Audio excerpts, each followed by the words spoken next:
Can you see my screen? Yes, we can. If you can make it full Yeah, screen just to help, that would be great. I guess that's fine now. Perfect. Perfect. Go ahead. Okay. Hello, everyone. Good day to everyone from both US and India. As you can see on the screen, today I'll be talking about the integrated cyber power simulation with distributed energy resources. Hereinafter will be referred to as DERs. So this research is a contribution to the Theme 5 project of the UI Assist. The presentation will discuss on the research of a developed cyber physical testbed and analysis of its performance during cyber events. Before moving on to the details, I would like to introduce myself and the contributors of this research work. Well, I'm a new PhD student in computer science at West Virginia University. I joined this spring and I am working under the supervision of Dr. Anurag Srivastava. My research focuses on cyber physical system and grid resiliency. So, as most of today's work that I'll be showing today has been done by some of my colleagues who were working in the US project before my arrival on the WVU this January. So therefore, I want to mention the contributors here, as you can see on the slide. So I look forward to developing their wonderful works in the coming days. So moving on to the topic. As we know, there has been an increasing number of inverter-based distributed energy resources, which has become a concerning issue for the centralized control system in terms of scalability and coordination. Moreover, during casualties like cyber events, the centralized system becomes more vulnerable with far-stretching impacts. Localized control has been considered in many cases, but to minimize the conflicts, but there remain concerns over optimality. To address such issues, distributed control and optimization has become more popular, reliable, and efficient in the cyber physical system. Even though the distributed system does not rely on all the sensor data to communicate with the control center and provide optimization to some extent, this alternative control architecture requires much more attention. Due to the fact that due to the distributed in nature, it is prone to multiple cyber physical system failures, and as you can see from the image, there are different parts of the cyber physical system shown in the image. The actuation, feedback, computing, sensing, and communication parts, which can be exploited in many ways, and this have so many different impacts on the cyber physical components. So in different parts of the CPS, there are like I said, there are numerous parts which can be compromised. So in recent times, the power grids have developed strong dependency with the cyber system for control, monitor, and maintenance, as we know, which opens up the opportunities to exploit the system to challenge the resiliency. So to address these issues, we are working on developing efficient testbeds that can be used to analyze the interdependence between cyber physical components and alternative cyber defense technologies during the cyber events. And on the right side of the slide, you can see some of the common impacts that can we have from the cyber events, like having the deviation in grid frequency, some malicious content or actor can change the voltage levels, or the action can change the voltage levels. The grid efficiency can be reduced. The node failure can happen, shutting down of the DRs, and also the overloading of the grid assets and malfunctioning physical components are also possible. Now, to be more specific, our objective is to develop models and generate simulation results using different standard network simulators and emulators for distribution system and microgrids. Now we also want to develop various use cases to show interdependencies between cyber and physical components. We extend our effort to perform interdependence analysis through multiple cyber attack simulations on DERs. Using our integrated cyber physical test, we are also focusing on to comparing alternative cyber defense technologies and control architectures against different attack scenarios. Moving on to the next slide. This is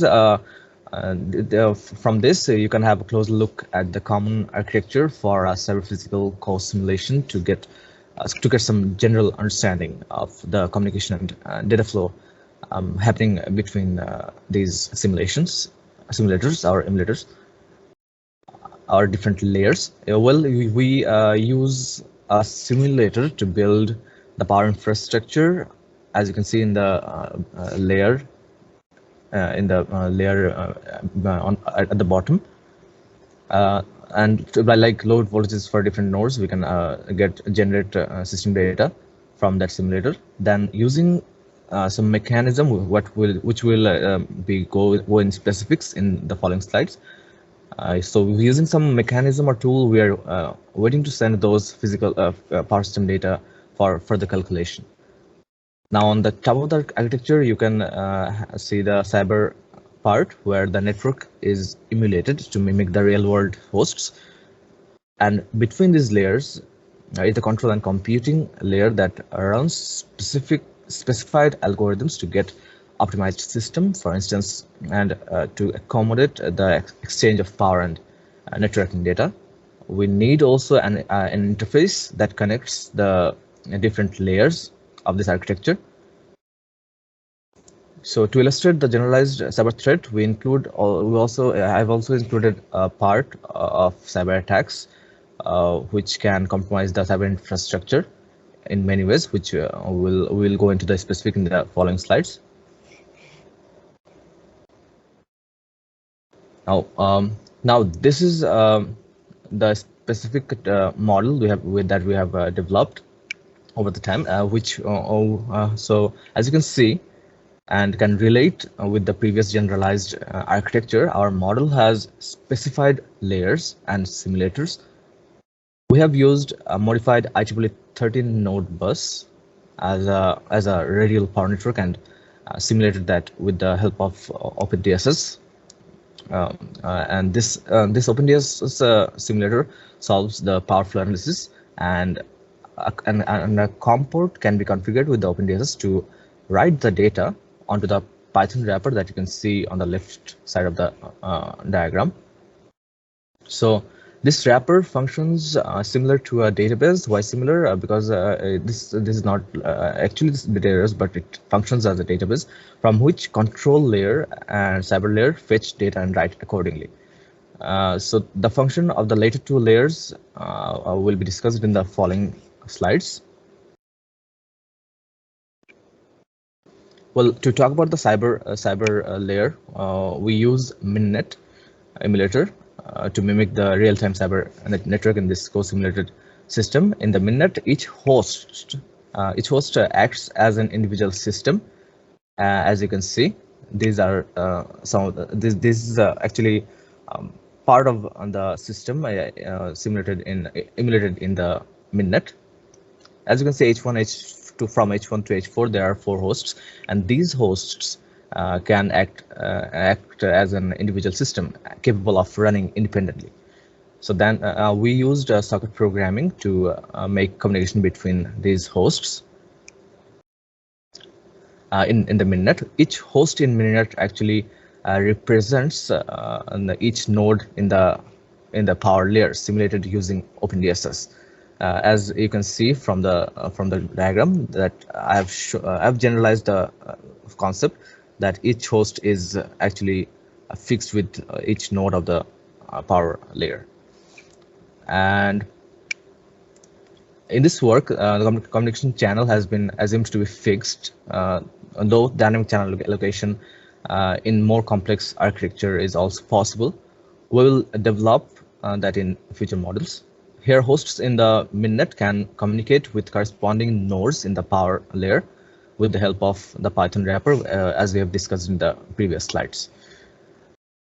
So, moving on to the next slide. Now, we want to mention the specific developments that has been done in the works, in this research work. I would like to start with the coordination algorithm we developed. Using this algorithm, this algorithm is based on the mainnet and on top of built on top of the mainnet and gives necessary information towards optimization, which we'll see in the following slides. And this coordination algorithm has been developed to identify specific nodes based on their power-based criteria and DER property. Moving on to the next slide. As you can see from the flowchart, at a given time, a computation layer starts reading the attribute of node X.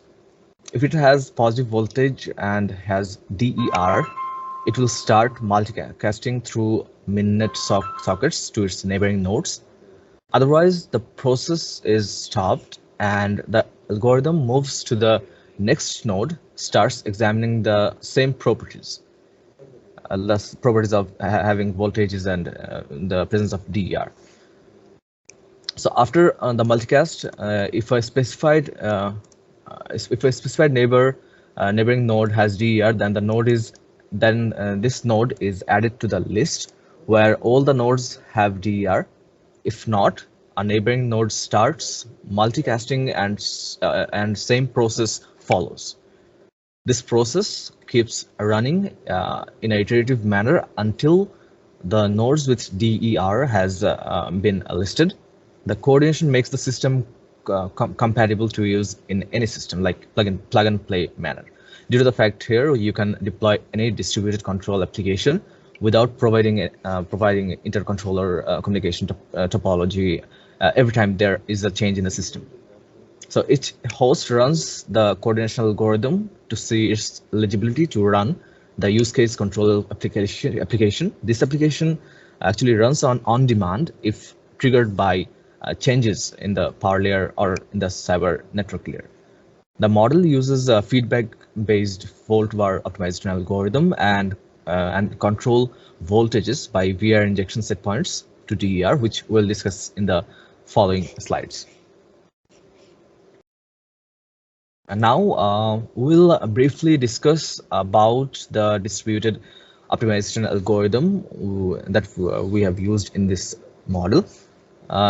This distributed optimization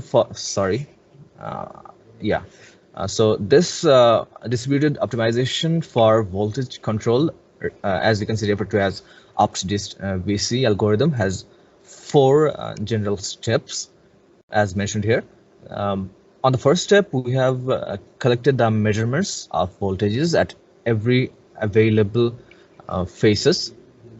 After that, we calculated for the primal variable Qj at time t plus 1 and auxiliary variables at t time auxiliary variables psi j, lambda j, and lambda bar j at t plus 1 time. So here in the equation, we have nj as the state of all neighboring nodes to the node j. Since the sparse matrix have non-zero sparse matrix jq has non-zero values for only all self nodes and neighboring nodes in the distribution network, the VAR injection measurements depends only on the measurements from the neighboring nodes. Additionally, we improved the algorithm by including neighboring controllers with DERs, as we have discussed in the previous coordination algorithm in the previous slides. Therefore, the algorithm is distributed in nature, where a computation of local VR injections at node J is dependent only on local variables and measurements, and shared variables from neighboring nodes. Then VAR injection is calculated and sent through the wrapper as a DER set point. Then in the communication phase, the values from the primal variable calculation QJ+1 are sent to the neighboring nodes on the set NJ. This process then keeps repeating indefinitely. Now moving on to the next slide. In this part, as we can compare the previous model with this one, in the previous slides, we have only talked about the model we have developed with the coordination algorithm and optimization algorithm. Now we want to actually see how this model responds to different cyber events. So we have simulated a two cyber attack applications, to be more specific, to see how that impacts the cyber physical interdependencies. So we have used first the man-in-the-middle attack, and both of these attacks, as we have already discussed, are made in the cyber network. So in the man-in-the-middle attack, we assume that one of the hosts in the, if I may point that out with a laser, yeah. We assume that one of the hosts in the cyber layer is compromised and is acting as a militant, and it's actually not coordinating accordingly. It's changing the values in the calculations, and which gives different set points, and we will not be able to provide optimization because of that, and we'll see the results in the following slides. So and in the next attack, we used the DOS attack, denial of service, where we assume that one of the hosts is shut down, and using the HPing3 tool, we generated the DOS attack, by the way, and we assume that this one of the nodes is shut down, and because of that, how this is impacting the overall system, we will discuss in the results section in the following slide. So, as to illustrate the impact of the different two attacks, we found out that objective function in different scenarios, like as you can see for the H671 node, the 671 node was compromised by man-in-the-middle attack, and actually and the normal against the normal graph, you can see that objective function is getting some time to be stable. So at our case, it required 50 to 60 timestamps to become optimized, as you can see from the graph of the objective function. And in the as you can see in the next image, the next result analysis, you can see the reactive power deviation against the time when there was no attacks. So during the attacks, the deviation in reactive power was noticeable, but after some, like I said, after 50 to 60 timestamps, it started to and gradually it started to become stable. Even though before that, because of the DOS attack, the DER controller was non-functional, but with the help of our coordination algorithm with the neighboring nodes, we were able to make the system more stable within some time. So moving on to the next slide. Before moving on to the next slide, I would like to mention that the model actually uses Python wrapper, but we can use different state-of-the-art communication protocols which have security measures, built-in security measures in them. So if we implement those kind of communication protocols, we can observe in a more real-time scenario if the attacks are compromising the system and how they are actually compromising the system.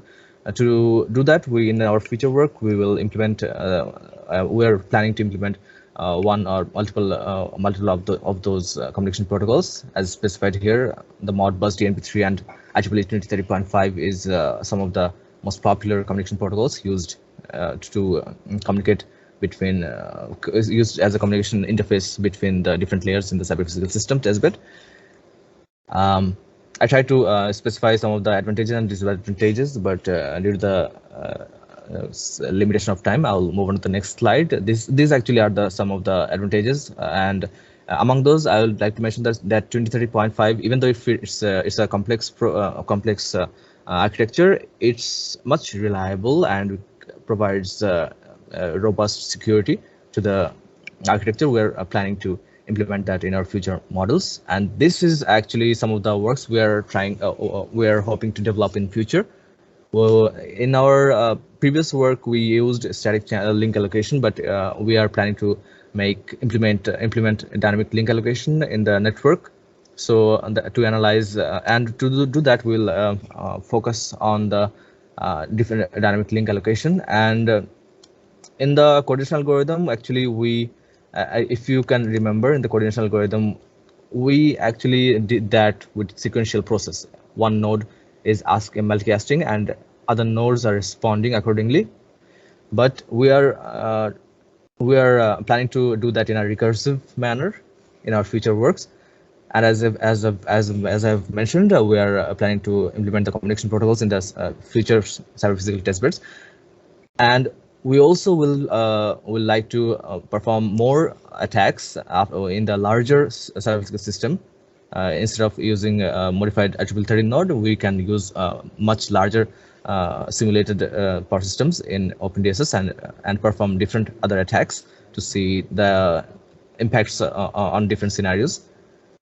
So to sum up, we have also included in our future work the impact one of the things I'd like to mention that we would like to also analyze the different alternative cyber defense technologies that's been used in the industry, or so within the help of the testbed, we want to analyze different cyber defense technologies that has been used against the general cyber defense technologies, and we'll want to see how they react to the different attack scenarios.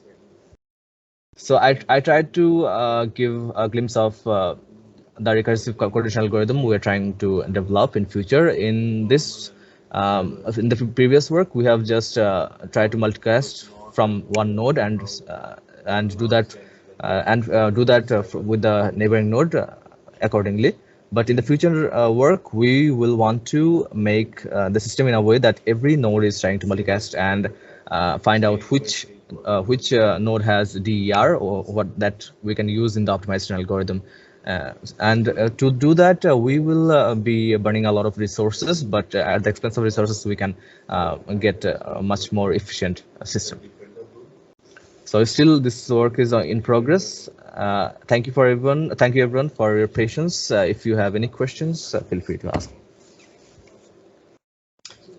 Yes, so we don't have any questions in the chat right now, but I'll open it up if anybody has a question that they would like to ask.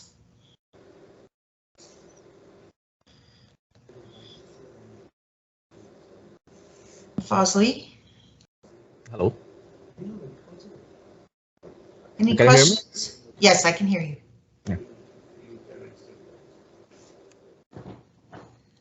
Yeah, Fazli. Thank you for your presentation. So I have basic questions. I mean, I don't grind into the technical stuff of it, but I just wanted to know the way we generally simulate. If you know the typical OSI, so what is the most vulnerable layer of the OSI? So most vulnerable layer of the OSI would be the transportation layer, because you are transporting in the transportation layer you are using protocols to exchange the data. So that should be one of the vulnerable, but you cannot actually put. I do not like to put a measure on that, because in the application you can actually use the application layer to exploit the network as well. But it depends on the attack or the event, how it's actually exploiting the network, rather than the part of the OSI layer, because through the suppose through the HTTPS or through the application layer, there has been so many attacks been then reported in recent times, and there is also concerns about transportation security, transport layer security, which is I think also is a concern. I would say, yeah, between transport layer and application layer. Okay, and then when you model the physical, the physical equivalent communication network, so why do we generally consider like one-on-one representation? What is the reason behind it? I mean, if you have one physical node or one DER asset, we generally present with one. Sometimes they may have like the upstream a data collector or data aggregator, even maybe the network switch. So why do we generally take like a one-on-one equivalent for the physical to the cyber? Or like we used in this model, we used the one-to-one mapping for hosts and nodes. If I yeah, so this Yeah. is the part actually where we're planning to develop, because like you said, this is more vulnerable situation, because if the link is broken or something happens to the host, it's a much complicated. It becomes a much complicated process to stable the system. So we are actually this is the work this is work in progress actually, to replace the one-to-one communication. From one-to-one communication, we want to switch to the dynamic link allocation. Yeah, I think the question was, why do we consider the same topology as the physical topology? And I guess we do it because real cyber topology we don't have access to. But if we have access to, and there is other collection point or data collection point and communication link exist, then we should use that. And most of the cases, because we don't have access to the cyber networking, real one. So the simplified assumption is just take the same one as a physical network. Oh, yeah. Thank you, Susaranga.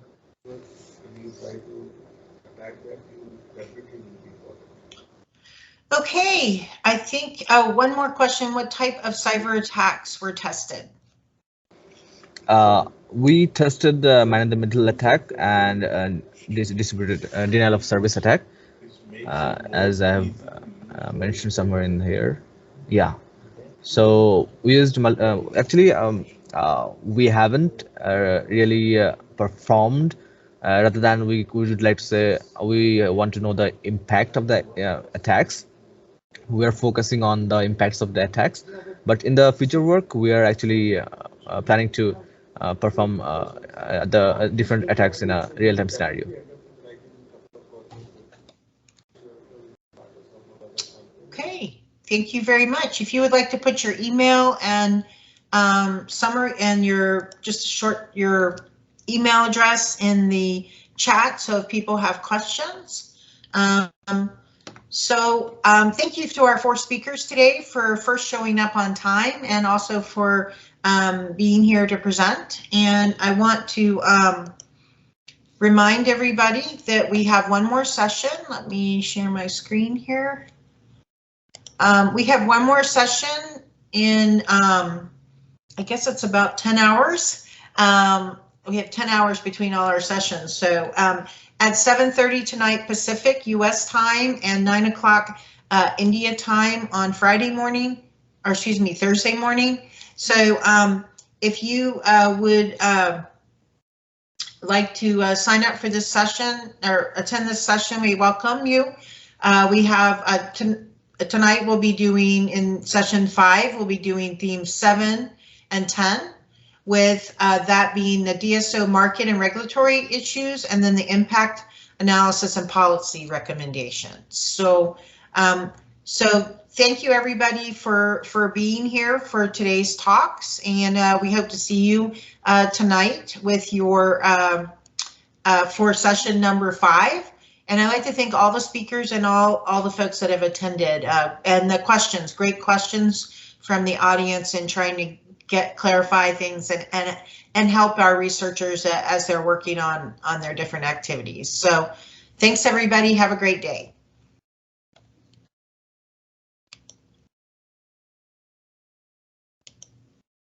Thank you, everyone.